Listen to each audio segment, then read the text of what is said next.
Hello बच्चों, यहाँ पर हम कबीर की कुछ साखियाँ ले रहे हैं जो 9th क्लास से है। यहाँ संकलित साखियों में प्रेम का महत्व, संत के लक्षण, ज्ञान की महिमा और बाहरी आडंबरों का विरोध के भाव का उल्लेख किया गया है। नंबर 3 है साखी हमारी, हस्ती चढ़िए ज्ञान को सहज दुलीचा डारी, स्वान रूपी संसार है भूखन दे झक मारी।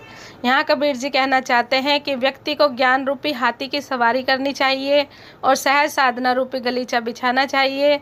संसार की तुलना कुत्तों से की गई है जो आपके ऊपर भौंकते रहेंगे। जिसे अनदेखा करके आपको चलते रहना चाहिए, वह एक दिन वह स्वयं ही झक मारकर चुप हो जाएंगे। यहाँ पर ज्ञान को सर्वोपरि रखा है। कबीर जी ने ज्ञान के बारे में बोल रहे हैं कि भाई ज्ञान ऐसे प्राप्त करना है, सहज मतलब बहुत ही आसानी से, सहज दुलीचा डाल के, यानी हाथी और उसके बीच में, मतलब हाथी की तरह ज्ञान पे चढ़ना है। हाथी की एक मतलब उसको घमंड नहीं करना उस चीज़ का, और उसके ऊपर सहज दुलीचा डाल के आराम से बैठ के आपको अपनी पढ़ाई, स्टडी, ज्ञान को प्राप्त करना है।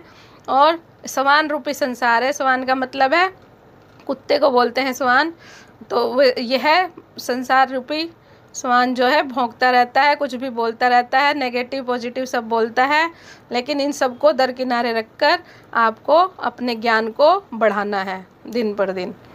नंबर 4 है बच्चों, पखा पखी के कारणे सब जग रहा भुलान, निरपख होई के हरि भजे संत सुजान।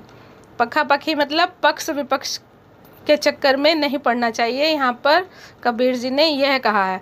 संत कबीर जी कहते हैं पक्ष विपक्ष के कारण सारा संसार आपस में लड़ रहा है और भूल भुलैया में पड़कर प्रभु को भूल गया है। जो व्यक्ति इन सब झंझटों में पड़े बिना निष्पक्ष होकर प्रभु का भजन में लगा रहता है, वही सही अर्थों में मनुष्य है। जैसे आज समाज में क्या हो रहा है, सब सांप्रदायिकता की लड़ाई आपस में, कोई बोलता है मैं हिंदू हूँ, कोई मुस्लिम हूँ, हिंदू मुस्लिम भी हो रहा है, और जाति पाति का भेदभाव हो रहा है। तो उसके लिए कबीर जी ने कहा था कि पखा पखी के कारणे सब जग रहा भुलान, निरपख होय के हरि भजे संत सुजान। वही संत सुजान है जो निरपक्ष होकर के प्रभु का भजन करेगा, किसी भी जाति पाति का भेदभाव या किसी का पक्ष विपक्ष नहीं लेगा। ठीक है बच्चों, धन्यवाद। इससे आपको बहुत कुछ सीखने को मिल रहा है। अच्छा लगे तो लाइक, सब्सक्राइब एंड शेयर अवश्य करें। धन्यवाद।